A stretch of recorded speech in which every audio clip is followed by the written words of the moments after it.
السلام علیکم ورحمۃ اللہ وبرکاتہ نحمده ونصلي ونسلم على رسولنا الكريم اما بعد فقد قال الله تبارك وتعالى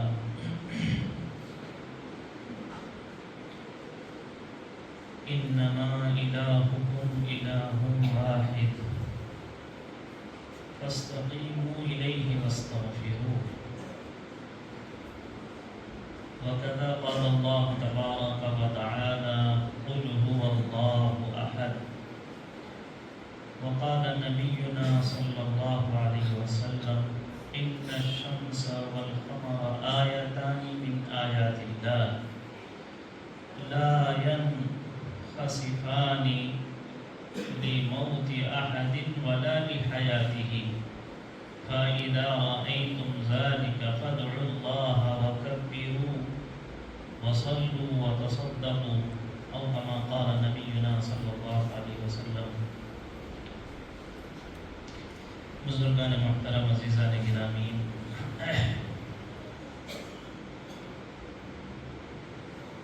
آسمانی ہدایتوں میں،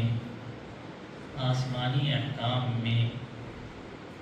سب سے بڑا حکم وہ اللہ کی توحید کا حکم ہے۔ اس کائنات کے بنانے والے، اس کے خالق و رازق، ان کے امور کو دیکھنے والے، سنبھالنے والے ایک اکیلے اللہ ہیں۔ اس بات کا عقیدہ آسمانی علوم میں، آسمانی احکام میں سب سے اہم حکم سمجھا جاتا ہے۔ یہ صرف مسلمانوں کا مسئلہ نہیں ہے کہ صرف مسلمان یہ کہہ رہے ہیں کہ کائنات کو بنانے والے ایک اللہ ہیں۔ اس بات کے کہنے والے پچھلے سارے نبی اور ان کی کتابیں بھی ہیں۔ اللہ تبارک و تعالیٰ نے قرآن مجید میں تذکرہ کیا ہے حضرت سیدنا نوح علیہ السلام کا، وَلَقَدْ أَرْسَلْنَا نُوحًا إِلَىٰ قَوْمِهِ فَقَالَ يَا قَوْمِ اعْبُدُوا اللَّهَ مَا لَكُم مِّنْ إِلَٰهٍ غَيْرُهُ إِنِّي أَخَافُ عَلَيْكُمْ عَذَابَ يَوْمٍ عَظِيمٍ۔ اللہ تبارک و تعالیٰ فرماتے ہیں، ہم نے حضرت نوح علیہ السلام کی قوم کی طرف جب نوح علیہ السلام کو بھیجا اور انہوں نے محنت کی، تو پہلا پوائنٹ، پہلی چیز، جس چیز کو انہوں نے فوکس کیا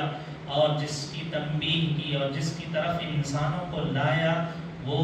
یا قوم اعبدوا اللہ ما لکم من الہ غیرہ، لوگوں اللہ کی عبادت کرو، وہ اللہ وہ ہیں ما لکم من الہ غیرہ، اس کے علاوہ کوئی الہ نہیں ہے، اس کے ساتھ کوئی شریک نہیں ہے۔ حضرت ہود علیہ السلام کا تذکرہ فرمایا، وَإِلَىٰ عَادٍ أَخَاهُمْ هُودًا قَالَ يَا قَوْمِ اعْبُدُوا اللَّهَ مَا لَكُم مِّنْ إِلَٰهٍ غَيْرُهُ۔ یہی دعوت حضرت ہود علیہ السلام نے قوم عاد کو دی تھی کہ مَا لَكُم مِّنْ إِلَٰهٍ غَيْرُهُ، یہ دماغ میں بٹھا لو کہ اس کائنات کے صرف ایک ہی الہ ہیں، اللہ کے ساتھ کوئی شریک نہیں ہے، اللہ کا کوئی پارٹنر نہیں ہے، اللہ کا کوئی ساجی نہیں ہے، نہ اس کا کوئی مثل ہے، نہ اس کا کوئی مقابل ہے۔ وَهُوَ مُتَعَالٍ عَنِ الْأَضْدَادِ وَالْأَنْدَادِ، وہ سارے مقابلوں سے اور مثیلوں سے بہت بلند و بالا تر ہے۔ تو اللہ تعالیٰ کہہ رہے ہیں کہ یہ بات جو مسلمانوں کو سکھائی گئی، اور آج یہ مسلمان جو کہہ رہے ہیں، یہ صرف مسلمان کا اپنا مذہبی مسئلہ نہیں ہے، یہ روئے زمین پر پائے جانے والے سارے مذاہب کے بانیوں اور سارے مذاہب کے داعیوں اور سارے مذاہب کے پیغمبروں اور رسولوں نے یہ کہا ہے۔ اللہ تعالیٰ فرماتے ہیں حضرت صالح علیہ السلام کے سلسلے میں، وَإِلَى ثَمُودَ أَخَاهُمْ صَالِحًا قَالَ يَا قَوْمِ اعْبُدُوا اللَّهَ مَا لَكُم مِّنْ إِلَٰهٍ غَيْرُهُ۔ حضرت شعیب علیہ السلام کے سلسلے میں کہا وَإِلَى مَدْيَنَ أَخَاهُمْ شُعَيْبًا قَالَ يَا قَوْمِ اعْبُدُوا اللَّهَ مَا لَكُم مِّنْ إِلَٰهٍ غَيْرُهُ۔ 9 جگہ پر اللہ تبارک و تعالیٰ نے پچھلے نبیوں کا تذکرہ کرتے ہوئے بعینہ ایک عقیدے، ایک دعوت اور اس اہم پیغام کا تذکرہ کیا کہ یہ سارے پیغمبر جو پہلے گزرے ہیں ان کی بنیادی محنت یہ ہوتی تھی، وہ انسانیت کو یہ سمجھانے کے لیے آتے تھے اور اس مضمون کو انہوں نے خاص طور پر سمجھایا ہے اعبدوا اللہ ما لکم من الہ غیرہ، اللہ کی عبادت کرو، ان کے ساتھ کوئی، ان کے علاوہ کوئی الہ روئے زمین میں کائنات میں نہیں۔ یہی اسلام میں بتایا گیا۔ اللہ تبارک و تعالیٰ نے قرآن مجید کی بہت سی آیتوں میں ایک جگہ فرمایا الہکم الہ واحد، تمہارے پروردگار تو بس ایک اللہ ہیں، اللہ لا الہ الا ہو، اللہ ہی تمہارے پروردگار ہیں۔ کہیں کہا قل هو اللہ احد، اللہ تبارک و تعالیٰ اپنی ذات، اپنی صفات کے اندر یکتا اور تنہا ہیں، ایک بھی ہیں، یکتا بھی ہیں، وہ ان کی طرح کوئی نہیں ہے۔ اور ہماری جو عقیدوں کی کتابیں ہیں، عقائد کو جہاں بیان کیا گیا ہے وہاں پر بھی بہت اہتمام سے سب سے پہلا بنیادی عقیدہ یہی بیان کیا جاتا ہے۔ ہمارے عقیدوں کی کتاب میں عقیدۃ الطحاوی بہت معتبر ہے، سارے مسلک کے علماء اس کو پڑھتے اور پڑھاتے ہیں۔ پہلا عقیدہ بیان کرتے ہوئے ابو جعفر وراق طحاوی رحمۃ اللہ علیہ نے فرمایا نقول فی توحید اللہ معتقدین بتوفیق اللہ ان اللہ واحد لا شریک له لا شیء مثلہ ولا شیء یعجزہ ولا الہ غیرہ۔ یہ ہماری بنیادی عقیدہ کہ اللہ تعالیٰ ایک ہیں، ان کے ساتھ کوئی شریک نہیں ہے، کوئی چیز ان کے مثل نہیں ہو سکتی، کوئی چیز ان کو عاجز نہیں کر سکتی ہے، ان سے زیادہ طاقت والی کوئی چیز نہیں ہے، ولا الہ غیرہ، ان کے علاوہ کوئی الہ نہیں ہے۔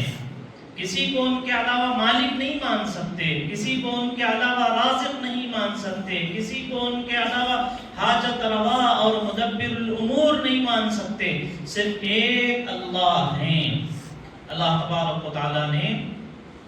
اس پیغام کو، اس بات کو قرآن شریف کے شاید ہی کوئی پارہ باقی رہ جائے ایسا جس میں تذکرہ نہ کیا گیا ہو۔ توحید کا مسئلہ، اللہ کے وجود کا مسئلہ، اللہ کی وحدانیت کا مسئلہ، الوہیت، توحید الوہیت ہو، توحید ربوبیت ہو، اس مضمون کو قرآن شریف نے اتنا بیان کیا کہ کوئی پارہ اس کے تذکرے سے خالی نہیں ہے، بلکہ بعض مشائخ نے یہاں تک لکھا ہے کہ اگر قرآن شریف کو تقسیم کیا جائے 3 مضامین کے اعتبار سے تو 3 بنیادی مضمون قرآن شریف کے ہوتے ہیں، ایک توحید، دوسرے رسالت اور آخرت۔ یہ 3 مضامین کے اوپر قرآن شریف پورا کا پورا تقسیم ہو سکتا ہے، یعنی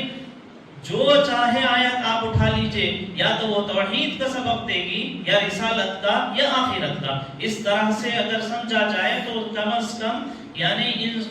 اس طرح کے اقوال کہنے والوں کے مطابق 10 پارے گویا کہ ایسے ہیں جس میں اللہ تبارک و تعالیٰ نے اللہ کی توحید کو بیان کیا ہے۔ تو کتنا اہم، اگر قرآن میں ایک مرتبہ اشارت النص سے کوئی بات آ جائے، دلالت النص، صراحت النص نہیں ہے، دلالت النص ہے، اور اشارے سے کوئی بات سمجھ میں آ رہی ہے تو اس سے بھی احکام مستنبط ہوتے ہیں اور فرض واجب سنت حکم لگایا جاتا ہے۔ تو ایک آیت کی بنیاد پر وَلِلَّهِ عَلَى النَّاسِ حِجُّ الْبَيْتِ مَنِ اسْتَطَاعَ إِلَيْهِ سَبِيلًا کی آیت کی وجہ سے حج فرض ہو جا سکتا ہے۔ اور ایک آیت ہے قرآن شریف میں کہ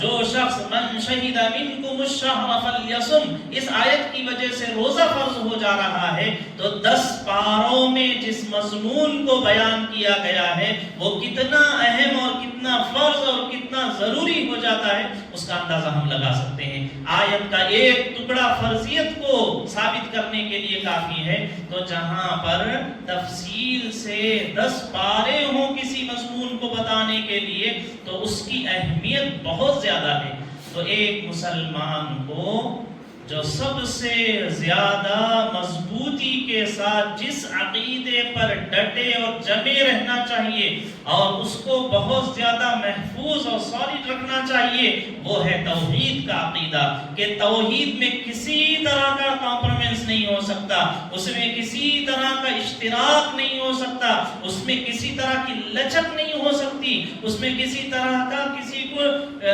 ذری برابر بھی بو اور ذرا برابر بھی شرکت نہیں ہو سکتی۔ ایک مسلمان کو بہت زیادہ موحد ہونا چاہیے، توحید پر بہت جم کر رہنا چاہیے، اس لیے کہ قرآن شریف نے اس کو بہت اہمیت سے بیان کیا ہے۔ اور اسی کی ضد جو شرک ہے اس کو بھی قرآن شریف نے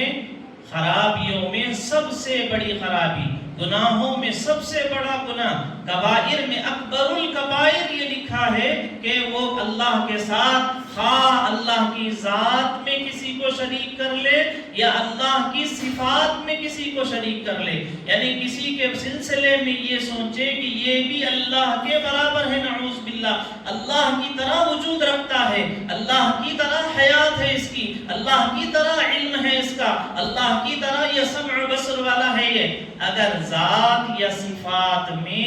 کسی کو شریک کرتا ہے تو پھر اللہ تعالیٰ فرماتے ہیں ان اللہ لا یغفر ان یشرک به ویغفر ما دون ذلک لمن یشاء۔ اللہ تبارک و تعالی روئے زمین پر شرک کے گناہ کو تو نہیں معاف کرتے، اس کے علاوہ آدمی کتنا ہی بڑا گناہ کرے، کوئی کرے،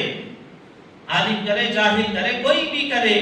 کتنا ہی بڑا گناہ کرے، اللہ کہتے ہیں کہ غفور الرحیم ہے۔ لیکن شرک ایسی گندگی ہے اور ایسی خرابی ہے اور ایسا بڑا گھمبیر خطرناک گناہ ہے، اللہ تعالیٰ فرماتے ہیں کہ وہ شرک کے گناہ کو نہیں معاف کرتے۔ شرک کس کو کہتے ہیں؟ شرک کہتے ہیں اللہ کی ذات و صفات میں کسی کو ان کا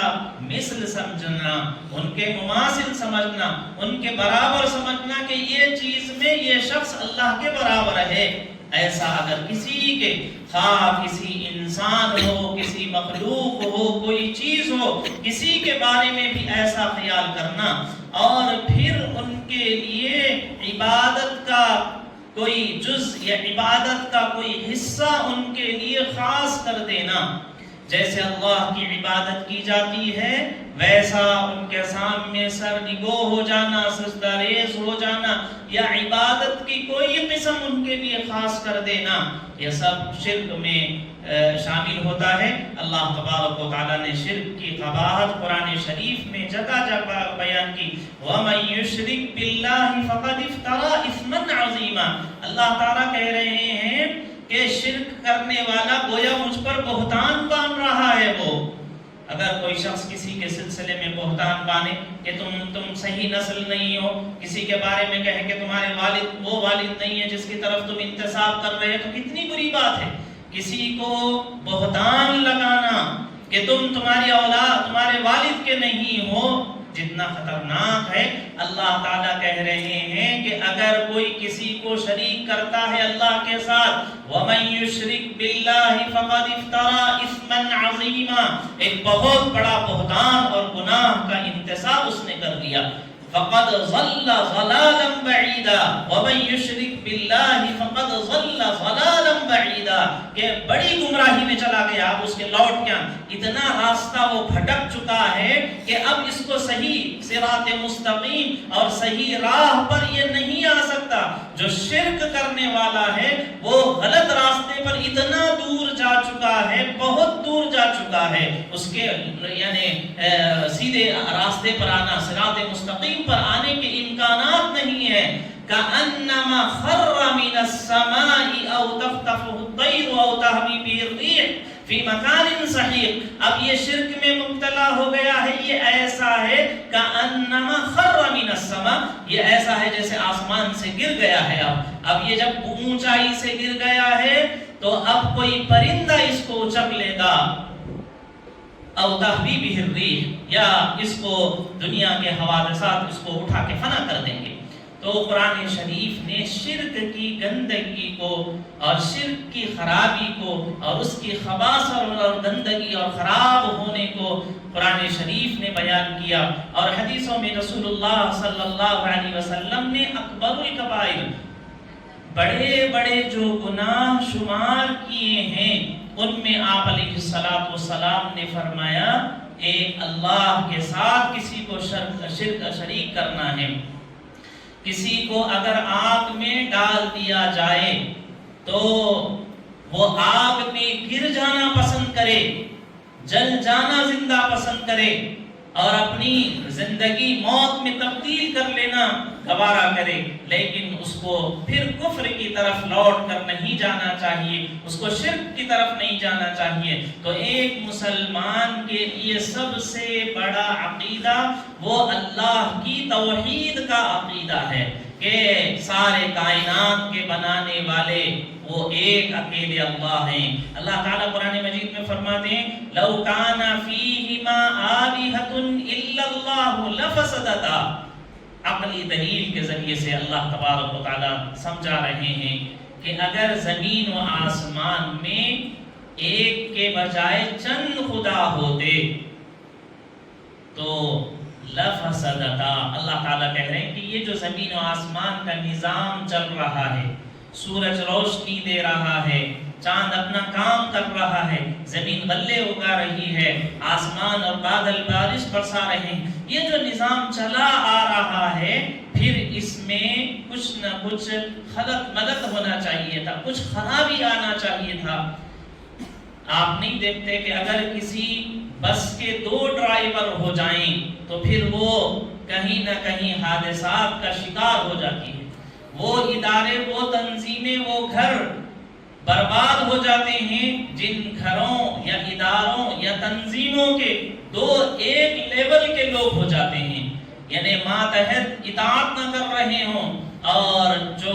بات چلانے والے ہیں، بڑے ہیں، وہ حکم جاری نہ کر رہے ہوں، تو نظام درہم برہم ہو جاتا ہے۔ تو جیسے دنیا کے اندر 2 ایک لیول کے، ایک طاقت کے، ایک پوزیشن کے، ایک طرح کے اختیارات کے 2 لوگ کسی ایک جگہ چلے جائیں تو وہاں فساد شروع ہو جاتا ہے۔ اللہ تعالیٰ اس کے ذریعے سے یہ کہہ رہے ہیں کہ اس کائنات کے اندر جو نظام صبح اول سے اور روز اول سے چلا آ رہا ہے، مشرق سے سورج کے نکلنے کا اللہ نے فیصلہ کر دیا تو آدم علیہ السلام کے زمانے سے وہ برابر مشرق سے ہی نکل رہا ہے۔ کوئی اور خدا ہوتا تو وہ یہ کہتا کہ بھائی 5000 سال تو آپ نے اپنا حکم چلایا ہے، اب 5000 سال میں مغرب سے سورج کو نکالوں گا۔ کوئی اور اگر چند خدا ہوتے تو وہ کہتا کہ بھائی اتنے سال سے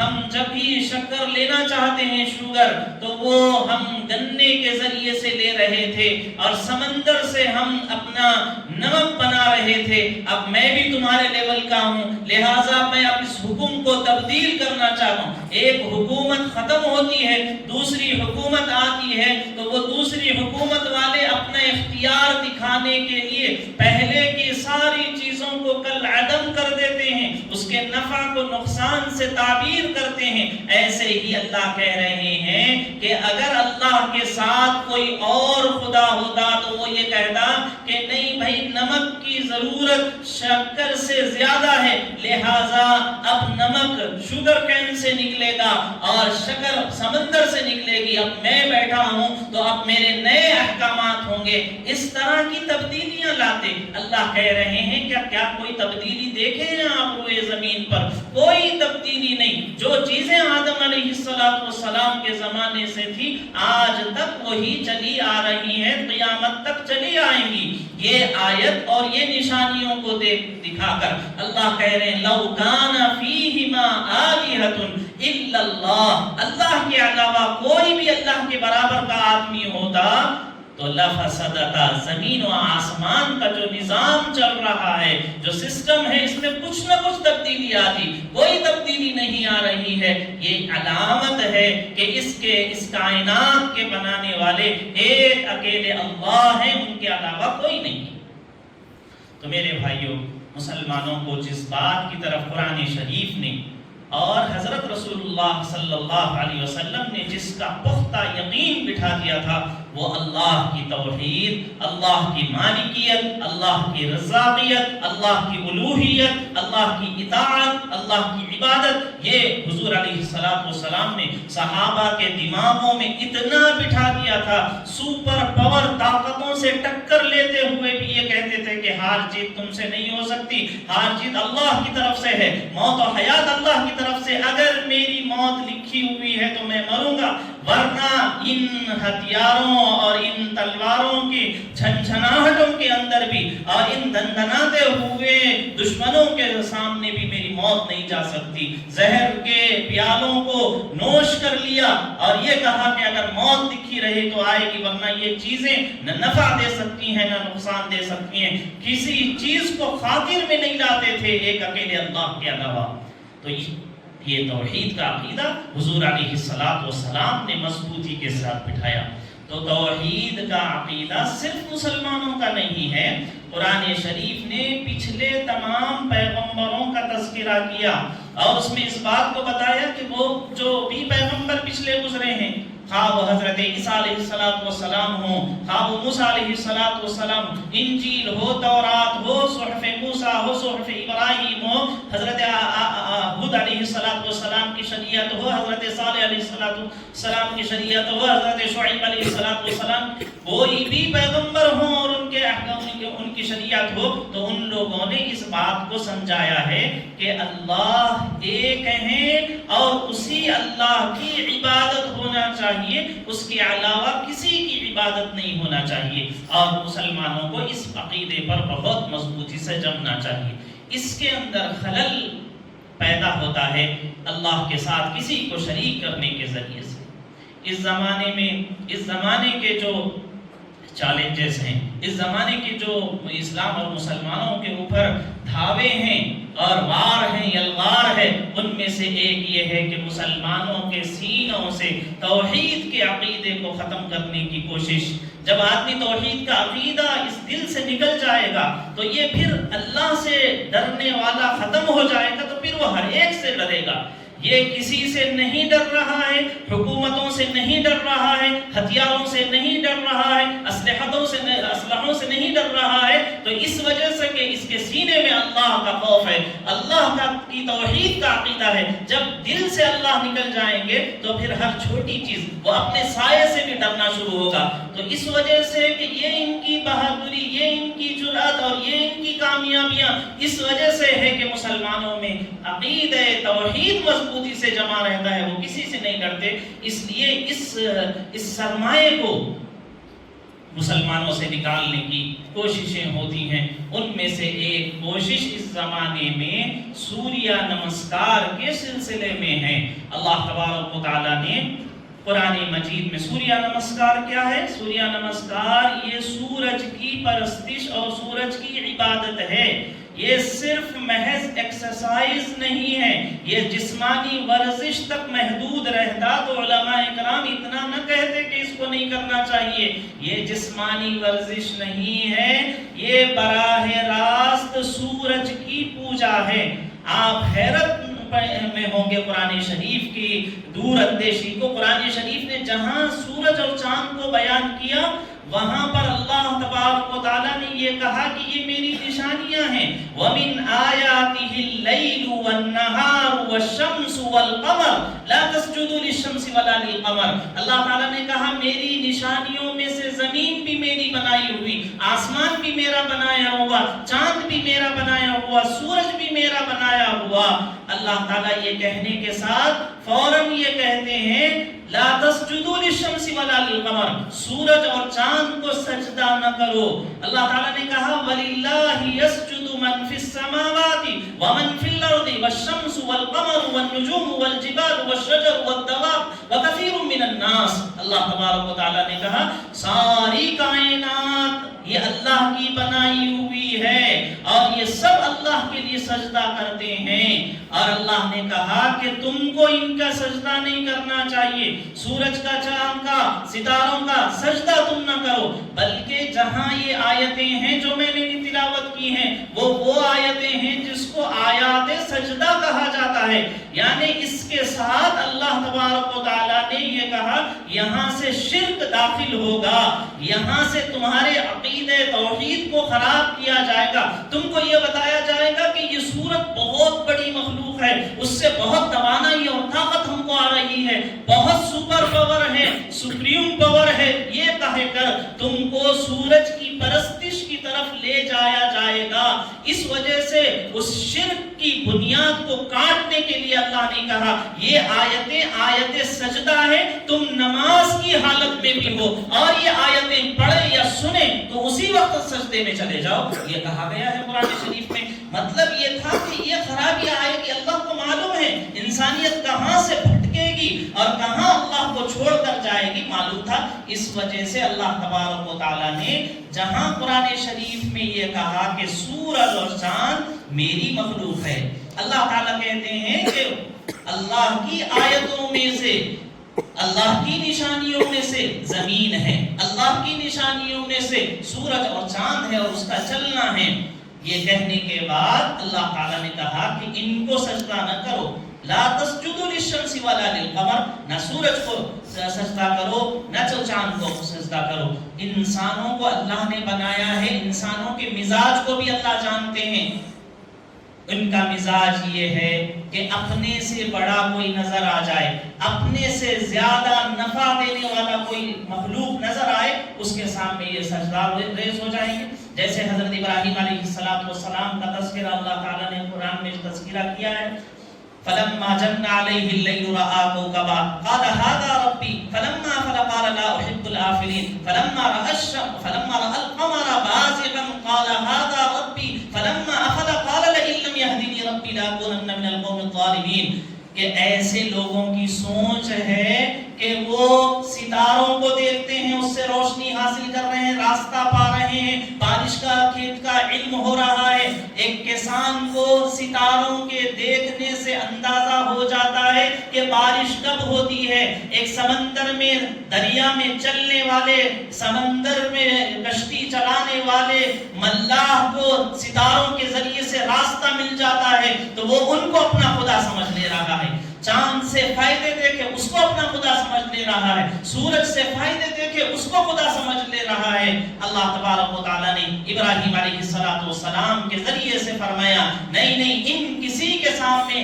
سجدہ نہیں کرنا چاہیے, جھکنا نہیں چاہیے. انی وجہت وجہی للذی فطر السماوات والارض, ہم تو وہ ہیں جو اس پروردگار کی طرف رخ کرتے ہیں اور اس کے سامنے سجدہ کرتے ہیں جو زمینوں کو بھی پیدا کرنے والے ہیں اور آسمانوں کو بھی پیدا کرنے والے ہیں, سورج اور چاند کو بھی پیدا کرنے والے ہیں, ساری کائنات کو پیدا کرنے والے جو پروردگار ہیں ان کے سامنے ہم سجدہ کریں گے. اس کے علاوہ کسی کے سامنے ہم نہیں جھک سکتے. سورج کی عبادت ہم نہیں کر سکتے اگرچہ کہ وہ کتنا ہی فائدہ دے رہا ہو, اس لیے کہ وہ اللہ کی مخلوق ہے, اللہ نہیں ہے.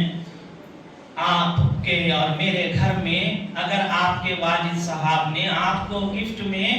ایک کار اور بائک دلاتی, بچہ ہے, بچہ ایگزام میں 10th میں پاس ہو گیا اور والد صاحب نے اس کو ایک بائک دلا دی. اب وہ جیسے ہی بائک مل گئی تو اتنا خوش ہو گیا, وہ اللہ کا شکر چھوڑ کر یا وہ اپنے والد کا شکریہ ادا کرنے کے بجائے وہ اپنی گاڑی کے سامنے سجدہ کر رہا ہے, وہ گاڑی کا شکریہ ادا کر رہا ہے. تو اس کو نادانی بولیں گے کہ اصل دینے والے تو والد ہیں. کوئی کہہ رہا ہے کہ نہیں گھر میں لائٹ کا انتظام تھا, اس وجہ سے میں ایگزام پاس ہو گیا, لہٰذا میں اپنے گھر کے بلبوں کا شکریہ ادا کروں گا. ابا کو نہیں پہچانوں گا جنہوں نے بلب لگائے تھے, ابا کو نہیں پہچانوں گا جنہوں نے مجھے دیا تھا. وہ جو چیزیں دیے ہیں ان سے نفع سمجھ میں آ رہا ہے. ایسے ہی میرے بھائیوں یہ پوری کائنات جو ہم کو فائدہ پہنچا رہی, یقیناً سورج طاقتور ہے، اس سے ہم روشنی لے رہے ہیں، اس سے توانائیاں حاصل ہو رہی، لیکن یہ سورج